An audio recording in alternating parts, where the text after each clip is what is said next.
Hello friends, જય શ્રી ગણેશ. બધાને સ્વાગત છે તમારું મારી ચેનલ ગુજરાતી કિચનમાં. તો આજે હું કોઈ રેસીપી નથી શેર કરવાની.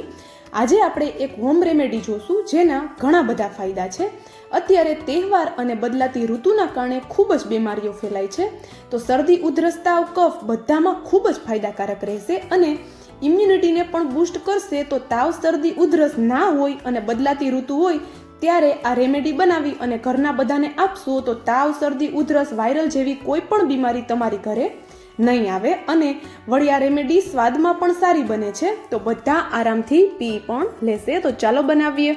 તો એના માટે આપણે અહીંયા એક લોખંડની કડાઈ લીધી છે અને એમાં આપણે 3 થી 4 ચમચી જેટલું મીઠું એડ કરેલું છે. તો જો તમારી ઘરે લોખંડની કડાઈ અવેલેબલ હોય તો આપણે લોખંડની કડાઈમાં જ આ રેમેડી છે એ બનાવવાની છે. તો જો ન હોય તો તમે સ્ટીલના વાસણમાં પણ બનાવી શકો છો. તો હવે આપણે મીઠું છે એને સરસ એવું એક વખત ગરમ થવા દેવાનું છે. મીઠું છે એ સરસ એવું ગરમ થઈ જાય એટલે આપણે એમાં આદુ એડ કરવાનું છે. તો અત્યારે હું એક નાનો ટુકડો આદુનો લઉં છું, કારણ કે એક જ વ્યક્તિને થાય એટલો ઉકાળો હું બનાવું છું. તમારે જેટલા વ્યક્તિ માટે ઉકાળો બનાવવો હોય એટલું આદુ લઈ લેવાનું છે. તો આદુને હવે આપણે સરસ એવું મીઠામાં શેકવાનું છે. કાચું આદુ આપણે યુઝમાં લેશું એના કરતાં આપણે શેકીને લેશું આદુ, એના ફાયદા ડબલ થઈ જશે. અને આપણે જે ઉકાળો બનાવશું એમાં જે આદુની એકદમ સ્ટ્રોંગ અને તીખી ફ્લેવર છે એ પણ નહીં આવે, પણ એના જે ગુણ છે એ ડબલ થઈને આવશે. તો જો હવે આપણે આદુને આ રીતે સરસ એવું ફેરવતા રહી અને આદુની હલકી એવી સુગંધ આવવા લાગે, અથવા તો આદુ છે એની ઉપરની જે સ્કીન હોય છે એમાં કરચલી આવી જાય ત્યાં સુધી આપણે આદુને શેકાવા દેવાનું છે. આદુની સ્કીન સરસ એવી કડચુલાઈ જાય એટલે આપણે એને બહાર કાઢી લઈશું અને આપણે એને ઠંડુ થવા દઈશું, કારણ કે ગરમ ગરમમાં આપણે એને હાથ નહીં લગાવી શકીએ. તો ચલો આદુના ટુકડાને આપણે સાઈડમાં રાખી દઈએ કે જ્યાં સુધીમાં એ ઠંડો થઈ જાય, ત્યાં પછી આપણે આગળની પ્રોસેસ કરશું. તો જો અહીંયા આદુ છે આપણું સરસ એવું ઠંડુ થઈ ગયું છે. તો હવે આપણે એની ઉપરની જે સ્કીન છે એની છાલ છે એ હટાવી લેવાની છે. તો જો એ વાતનું પણ આપણે ધ્યાન રાખશું કે જ્યારે આપણે આદુ શેકીએ ત્યારે ઉપરની છાલ હટાવી અને પછી આદુને નથી શેકવાનું. એની છાલ સહિત આપણે એને શેકી લઈશું અને પછી આપણે એની છાલ હટાવશું. અને જોઈ શકો છો તમે, એની હું છાલ હટાવું છું ત્યારે જ હાથમાં છે આદુનો ઘણો બધો રસ આવે છે. આદુ આપણું એકદમ સરસ એવું શેકાઈ ગયું છે. તો એને સાઈડમાં રાખીએ અને અહીંયા હવે આપણે લવિંગ લીધા છે. તો 2 લવિંગ અને 3 મેં મરી લીધા છે. અને લવિંગ કેવા લેવાના છે, આ રીતે એના ઉપરના ફૂલ હોય એવા આખા લવિંગ આપણે લેવાના છે. અને લવિંગ અને આ જે મરી છે એનો ઉધરસમાં એ ઘણા બધા ફાયદાકારક હોય છે. અને જો એનું પ્રમાણ આપણે વધારે નથી લેવાનું, એક વ્યક્તિ માટે બનાવીએ છીએ તો 2 લવિંગ અને માત્ર 3 જ આપણે મરી લેવાના છે, એનાથી વધારે નથી લેવાના. તો જો અહીંયા સરસ એવા આપણે એને દરદરા વાટી લઈએ અને આપણે એનો દરદરો એવો પાવડર બનાવવાનો છે. આ એક હોમ રેમેડી છે એટલે આયુર્વેદિક વસ્તુથી આપણે બનાવીએ છીએ એટલે એના કોઈ ગેરફાયદા તો આપણે થવાના જ નથી. આપણે એના ઘણા બધા ફાયદા મળશે. તો ડર્યા વગર તમે આ રેમેડી ટ્રાય કરી શકો છો. અને તમે જોયું હશે કે આપણે એક દરદરો એવો એનો પાવડર બનાવી લીધો છે, એને સાઈડમાં રાખી દીધો અને સેમ જ આપણે ખાંડણીમાં હવે આપણે જે આદુ શેકીને રાખ્યું હતું એ એડ કરી દીધું. સાથે 10 થી 12 જેટલા તુલસીના પાન પણ એડ કરેલા છે. તો તુલસીના પાન શરદી, ઉધરસ, તાવમાં ઘણા બધા ફાયદાકારક હોય છે અને એના શું ફાયદા થતા હોય છે એ પણ આપને બધાને ખબર છે. તો આપણે વધારે વિડીયો લાંબો નહીં કરીએ અને આપણે અહીંયા તુલસીના પાન એડ કરી દીધા છે અને સરસ એવા આપણે એને વાટી લેવાના છે આદુની સાથે. તો આપણે આની સાવ પેસ્ટ નહીં બને તો કોઈ જ વાંધો નથી, બસ દરદરું એવું આપણે આને વાટી લેવાનું છે. તો જો અહીંયા છે આદુ અને છે આપણે તુલસીના પાન લીધા છે સરસ એવા વટાઈ ગયા છે. તો ચાલો હું તમને એ પણ બતાવી દઉં કે અહીંયા આપણે એને કેવા વાટીને રેડી કરેલા છે. તો જોઈ શકો છો તમે, આપણે એને દરદરા જ રાખ્યા છે. તો ચાલો એને પણ સાઈડમાં રાખી દઈએ. હવે આપણે ઉકાળો બનાવવાનું શરૂ કરીએ. તો અહીંયા સેમ જ લોખંડનું વાસણ આપણે લીધેલું છે, એને આપણે સાફ કરી લીધું કારણ કે નિમકવાળું હતું. તો સાફ કરી અને હવે આપણે એમાં પોણો ગ્લાસ જેટલું પાણી એડ કરવાનું છે. એક વ્યક્તિ માટે બનાવીએ છીએ તો ઘરનો આપણે જે નોર્મલ ગ્લાસ હોય છે એ પોણો ગ્લાસ આપણે પાણી લઈ લીધું છે.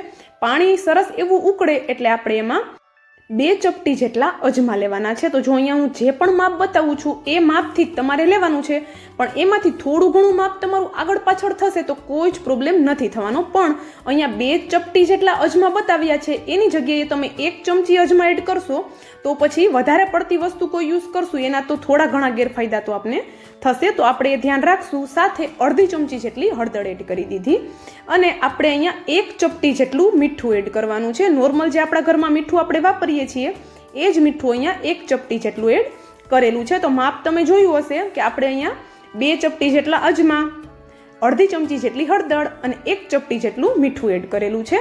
અને આ બધી વસ્તુને સરસ એવી આપણે મિક્સ કરી લેવાની છે. આ રેમેડીમાં પ્રોપર માપની આપણે જરૂર નથી, પણ ઘણા બધા વિડીયો આપણે જોતા હોઈએ એમાં બતાવતા હોઈએ 1 ચમચી હળદર એડ કરી દે, 1 ચમચી અજમા એડ કરી દે, પણ આ બધી વસ્તુ તાસીરમાં ગરમ હોય છે. તો વધારે પડતું ગરમ જો પીશું તો હોજરીમાં પણ ચાંદા પડી જશે અને ગળામાં પણ ચાંદા પડી જશે. તકલીફ દૂર થવાની બદલે તકલીફ આપણી વધી શકે છે. તો આપણે એ વાતનું ધ્યાન રાખશું. વાટેલો જે આપણો મરી અને લવિંગનો પાવડર એડ કરી દીધો, સાથે આદુ અને જે આપણે તુલસીના પાનની પેસ્ટ બનાવી હતી એ પણ એડ કરી દીધી. હવે આ બધી વસ્તુને સરસ એવી આપણે મિક્સ કરી દઈએ અને પાણી આપણે ત્યાં સુધી ઉકળવા દેવાનું છે કે જ્યાં સુધી એ બળીને અડધું ન થઈ જાય. તો જોઈ શકો છો આપણે અહીંયા આવી રીતે વચ્ચે વચ્ચે ક્યારેક એને ફેરવતા રહેવાનું છે અને પાણીને અડધું થાય ત્યાં સુધી થવા દેવાનું છે. તો પાણી અડધું થતાં પણ વધારે વાર નથી લાગતી, કારણ કે ઓછી ક્વોન્ટિટીમાં આપણે બનાવેલું છે.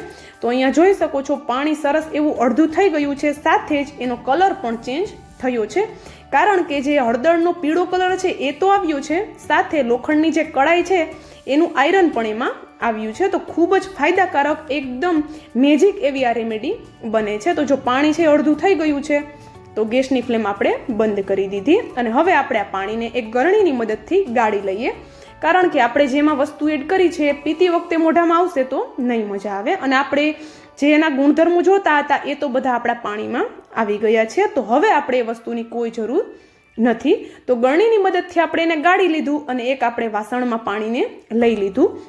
તો અહીંયા આપણી રેમેડી પૂરી નથી થઈ, હજુ આપણે આમાં 2 થી 3 વસ્તુ એડ કરવાની છે. તો જો અહીંયા આપણે પાણી ગ્લાસમાં લઈ લીધા પછી આપણે એમાં એડ કરશું 2 ચપટી જેટલા સંચળ. તો અહીંયા સંચળ એડ કરવાથી એક તો આપણું જે રેમેડી છે એનો સ્વાદ પણ વધશે અને સાથે સંચળના ફાયદા પણ આપણને મળશે. તો જો અહીંયા સાથે સંચળની સાથે આપણે અહીંયા અડધી ચમચીથી ઓછો ગોળ એડ કરવાનો છે. અડધી ચમચી પણ તમે લઈ શકો છો. ગોળને ગરમ પાણીમાં આ રીતે મિક્સ કરશું એટલે ગોળ છે એકદમથી જ પીગળી જશે અને ગોળ શરદી ઉધરસમાં ખૂબ જ ફાયદાકારક હોય છે. અને સાથે જ આપણી જે રેમેડી છે એ પીવામાં કડવી કે આપણે તીખી ન લાગે, એકદમ ટેસ્ટી એવી લાગે, એટલા માટે આપણે ગોળ ટેસ્ટ પણ વધારશે અને ફાયદા પણ આપશે. તો સરસ એવો ગોળને આપણે મિક્સ કરવાનો છે. અને હા, જો અત્યાર સુધીનો વિડીયો તમે જોયો હોય અને એમાં તમને થોડું પણ કંઈક પસંદ આવ્યું હોય તો પ્લીઝ વિડીયોને એક લાઈક અને જો ચેનલ પર નવા હોય ને તો જલ્દીથી ચેનલને સબસ્ક્રાઈબ કરી દેજો અને સાથે જ બાજુમાં આપેલા બેલને પણ પ્રેસ કરી દેજો, જેથી કરીને આવી જ નવી નવી રેસીપીની નોટિફિકેશન તમારા સુધી પહેલાં આવે. તો ચાલો હું તમને હવે આ રેમેડી કેવી રીતે પીવાની છે અને કેટલા માપમાં પીવાની છે એ પણ જણાવી દઉં. તો અહીંયા જે આપણા ઘરમાં નોર્મલ ચા માટેનો નાનો કપ હોય છે એ કપ લેવાનો છે અને એમાં આપણે આ રેમેડી છે એ પલટાવશું, આપણો ઉકાળો પલટાવશું. 1 કપ ભરાય, બસ એટલી રેમેડી આપણે પીવાની છે. આપણો જે ઉકાળો છે એ 1 કપ જેટલો ઉકાળો આપણે એક દિવસમાં 1 વખત પીવાનો છે. અને પીવાનો કઈ રીતે છે કે ગરમ ગરમ હોય ત્યારે ચાની જે રીતે ચૂસકી લઈને આપણે પીતા હોય એ રીતે આપણે એને પીવાનો છે. લાસ્ટમાં અડધા લીંબુનો રસ એડ કરી દઈએ. જો લીંબુનું પણ સેમ જ છે, સ્વાદ પણ વધારશે અને ફાયદા પણ આપશે. તો જો લીંબુનો રસ પણ સરસ એવો ઉકાળામાં મિક્સ કરી દીધો અને એકદમ ટેસ્ટી એવો આપણો અહીંયા ઉકાળો બની ગયો છે. ટેસ્ટી હું એટલા માટે કહું છું કે આ ટેસ્ટમાં ખૂબ જ સરસ એવો લાગે છે, કારણ કે હલકી એવી આદુની જે તીખાસ અને આદુની ફ્લેવર છે, સાથે સંચળ છે અને લીંબુનો રસ પણ છે. તો જો શરદી ઉધરસ તાવ કે વાયરલ જેવી કોઈ પણ બીમારી તમને થઈ હોય તો આ ઉકાળો ચોક્કસથી ટ્રાય કરી જોજો. અને ન પણ થયું હોય તો પણ ટ્રાય કરી લેજો, કારણ કે તો આ ઉકાળો પીધા પછી કોઈ પણ વસ્તુ તમારા ઘરમાં નહીં આવી શકે. તો તમને જો વિડીયો ગમ્યો હોય તો પ્લીઝ વિડીયોને એક લાઈક જરૂરથી કરી દેજો. તો આપણો અહીંયા એકદમ મેજિક એવો ઉકાળો બનીને તૈયાર થઈ ગયો છે. And thank you for watching.